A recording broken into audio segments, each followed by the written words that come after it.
ಇತ್ತೀಚೆಗೆ ಒಬ್ಬ ರಾಷ್ಟ್ರ ಮಟ್ಟದಲ್ಲಿರುವಂತಹ ಒಬ್ಬ ಬಹಳ ದೊಡ್ಡ ವ್ಯಕ್ತಿ ಒಂದು ಮಾತನ್ನು ಹೇಳಿದರು.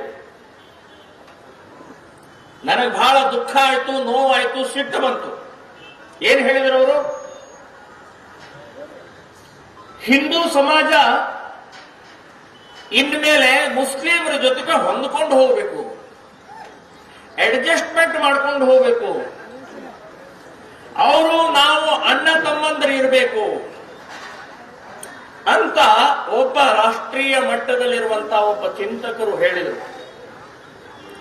ಇದೇ ಮಾತನ್ನ ಜೀಜಾ ಮಾತಾ ತನ್ನ ಮಗನಿಗೆ ಹೇಳಿದ್ರೆ, ಇಲ್ಲಪ್ಪ ಶಿವಾಜಿ, ಹೊಂದ್ಕೊಂಡು ಹೋಗೋಣ, ಈಗ ಹೆಂಗಿದೆ ಹಂಗೆ ಹೊಂದ್ಕೊಂಡು ಹೋಗೋಣ, ಯಾವುದೇ ಗಲಾಟೆ ಗೊಂದಲ ಬೇಡಪ್ಪ ಅಂತ ಹೇಳಿದ್ರೆ ಏನಾಗ್ತಿತ್ತು?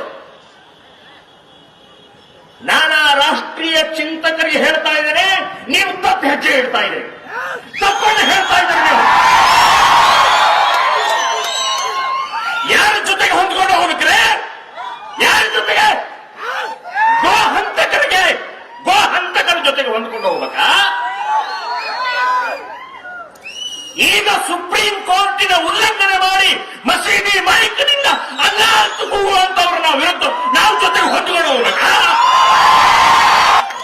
ಸುಪ್ರೀಂ ಕೋರ್ಟ್ ಆರ್ಡರ್ ಇದೆ.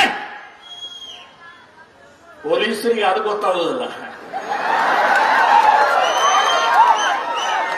ಪೊಲೀಸರಿಗೆ ಗೊತ್ತಾಗೋದೇನು?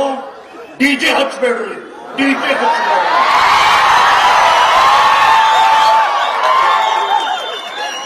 ಗಣೇಶೋತ್ಸವ ಬಂತಂದ್ರೆ ಡಿಜೆ ಹಚ್ಚಬೇಡ್ರಿ. ಸುಪ್ರೀಂ ಕೋರ್ಟ್ ಇದೆ. ಅದೇ ಸುಪ್ರೀಂ ಕೋರ್ಟ್ ಹೇಳಿದೆ ಮಸೀದಿಯ ಮೈಕನ್ನು ತೆಗೆದು ಹಾಕಿ ಅಂತ ಹೇಳಿದೆ. ಅದು ಗೊತ್ತಾಗೋದಿಲ್ಲ ನಮಗೆ.